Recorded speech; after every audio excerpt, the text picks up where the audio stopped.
India کی ریاست آندھرا پردیش سے تعلق رکھنے والے ایک 60 سالہ شخص تامل ناڈو میں گزشتہ 20 سال سے جبری مشقت پر کام کر رہے تھے۔ ان کی جبری مشقت اور اسیری کی یہ داستان آج سے 20 برس قبل اس وقت شروع ہوئی جب وہ سفر کے دوران چائے پینے کے لیے ٹرین سے اترے تھے۔ تاہم اب انہیں 20 سال بعد تلاش کر کے جبری مشقت اور اسیری سے آزاد کروا لیا گیا ہے، مگر اس سب میں ان کی دل دہلا دینے والی کہانی سامنے آئی ہے۔ اپاراؤ، جو آندھرا پردیش کے رہنے والے ہیں، گزشتہ 2 دہائیوں سے زیادہ عرصے سے سیوا گنگا ضلع کے علاقے میں بنا کسی اجرت کے بکریوں کے چرواہے کا کام کر رہے تھے۔ اپاراؤ تقریباً 20 سال پہلے اپنے رشتہ داروں کے ساتھ پڈوچیری، اس وقت پانڈیچیری، جا رہے تھے۔ وہ چائے پینے کے لیے ایک سٹیشن پر ٹرین سے اترے۔ ٹرین ان کے واپس آنے سے پہلے ہی روانہ ہو چکی تھی، اور یوں وہ وہیں رہ گئے۔ ٹرین کا چھوٹ جانا ان کے زندگی کا بدقسمت ترین واقعہ بن گیا، اور وہ اس کے بعد وہاں سے کسی طرح تعلقہ کالیاکوئل پہنچے جہاں انہیں جبری مشقت کرنا پڑی۔ ریاستی محکمہ لیبر کے ضلعی افسران نے کھیتوں میں کام کرنے والے مزدوروں کے معمول کے معائنہ کے دوران اپاراؤ کو بکریاں چراتے ہوئے پایا۔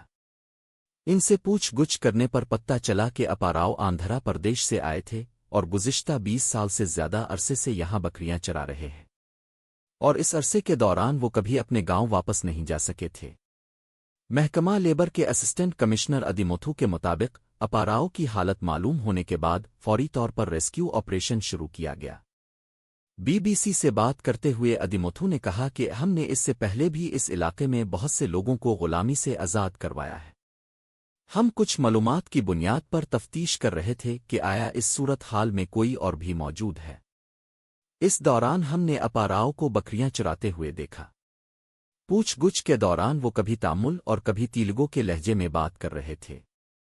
افسران نے اپاراؤ کو بچایا اور ان کے مالک انادورئی کو پوچھ گچھ کے لیے بلایا گیا۔ ابتدائی پوچھ گچھ سے پتہ چلتا ہے کہ اپاراؤ 20 سال سے زیادہ عرصے سے بغیر کسی تنخواہ کے ایک جبری مزدوری کرنے والے کے طور پر بکریاں چرا رہے تھے۔ انادورائی کو بلاخر گرفتار کر لیا گیا اور اس کے خلاف لیبر ابالیشن ایکٹ 1976 اور PNS 143 انسانی سمگلنگ سے متعلق IPC کی دفعہ 370 کے تحت مقدمہ درج کیا گیا۔ تاہم بدضہ انادورائی کو عدالت نے ضمانت پر رہا کر دیا۔ اپاراؤ نے کبھی اپنے مالک سے فرار ہونے کی کوشش نہیں کی کیونکہ انہیں گاؤں واپس آنے کے لیے پیسوں کی ضرورت تھی۔ دوسری جانب ان کے مالک نے انہیں رقم دینے سے انکار کر دیا تھا۔ اپنی سنگین حالت کے باوجود اپاراؤ اپنے آبائی شہر واپس آنے کی خواہش کا اظہار کرتے رہے۔ جب اپاراؤ سے تفتیش کے دوران پوچھا گیا کہ کیا وہ دوبارہ بکریوں کو چروانے کے کام پر واپس آنا چاہتے ہیں تو انہوں نے صاف انکار کر دیا۔ Assistant commissioner of labour welfare Adimuthu نے کہا کہ تحقیقات کے دوران انادورئی سے پوچھا گیا کہ کیا اپاراؤ کام پر واپس آنا چاہتے ہیں تو انہوں نے کہا نہیں۔ جب اپاراؤ کو بچایا گیا تو ان کے کپڑے اور سامان اسی جگہ موجود تھے جہاں وہ ٹھہرے ہوئے تھے۔ اپاراؤ نے کہا کہ وہ سامان لینے کے لیے بھی وہاں نہیں جانا چاہتے تھے۔ اپاراؤ اس وقت مدورئی کے ایک نرسنگ ہوم میں زیر علاج ہیں اور انہیں بات چیت کرنے میں دشواری ہو رہی ہے۔ تمل اور تیلگو کے لہجے میں بات کرتے ہوئے انہوں نے اپنی زندگی کی کچھ کہانیاں شیئر کیں۔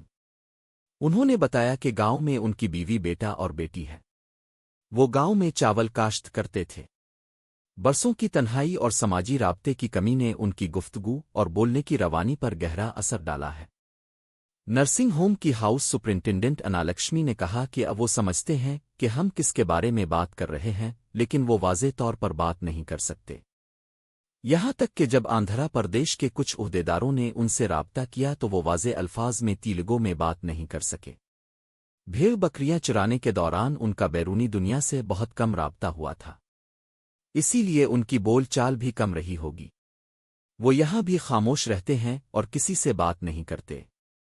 آندھرا پردیش میں اپاراؤ کے خاندان کا پتہ لگانے کی کوششیں جاری ہیں، لیکن جگہ کے ناموں اور ضلع کی تقسیم میں تضاد کی وجہ سے یہ کام مشکل ہوتا جا رہا ہے۔ انسانی سمگلنگ کا مقدمہ لڑنے والے وکیل امراجہ نے کہا کہ اپاراؤ کی تفصیلات کے ساتھ ان کی تصویر کا اعلان مقامی اخبار میں کیا گیا ہے۔ محکمہ لیبر کے عہدیداروں نے بتایا کہ اپاراؤ کے بتائے گئے مقامات کے نام اور وہاں کے اصل نام مختلف ہیں۔ مزید برآں انہوں نے جس ضلع کا ذکر کیا وہ اس وقت 2 ڈویژنوں میں تقسیم ہے۔ پچھلے کئی سالوں میں علاقے میں ہونے والی پیشرفت اور تبدیلیوں کی وجہ سے ان کے خاندان کی تلاش پیچیدہ ہو گئی ہے۔ اب وہ ضلع آندھرا پردیش اور اڑیسہ کی سرحد پر واقع ہے۔ ایم راجا نے کہا کہ اپاراؤ نے جس جگہ کا ذکر کیا ہے وہ اڑیسہ کی سرحد پر واقع ہے۔ انہوں نے جن علاقوں کا ذکر کیا ہے وہ اب بہت ترقی یافتہ ہے، وہاں بہت سی تبدیلیاں آئی ہیں۔ یہ معلوم نہیں ہے کہ وہ علاقے آندھرا پردیش میں ہیں یا اڑیسہ میں۔ آندھرا پردیش کے حکام کو بھی اطلاع دی گئی ہے اور وہ بھی اپاراؤ کے خاندان کی تلاش کر رہے ہیں۔ جبری مشقت سے بچائے گئے افراد کو لیبر ویلفیئر ڈپارٹمنٹ کی طرف سے مالی امداد فراہم کی جاتی ہے۔ اپاراؤ کو 30,000 روپے کی امدادی رقم ملنے والی ہے۔ اگر ان کا مالک قصوروار پایا جاتا ہے تو وہ معاوضہ بھی وصول کر سکتے ہیں۔ انادورئی کی جانب سے اپاراؤ کو تنخواہ کی مد میں 8,26,000 کی ادائیگی ابھی باقی ہے۔ اس رقم کی وصولی کے لیے ضلعی انتظامیہ اقدامات کر رہی ہے۔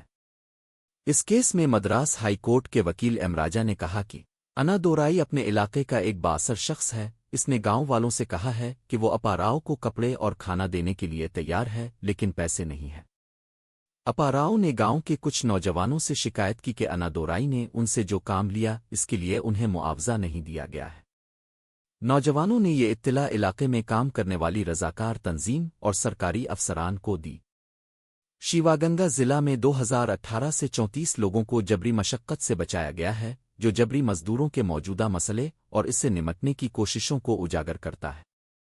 ایم راجا نے کہا کہ اس طرح کے واقعات میں بڑا چیلنج قانون کی مناسب دفعات کے تحت مقدمات کا اندراج کرنا ہے۔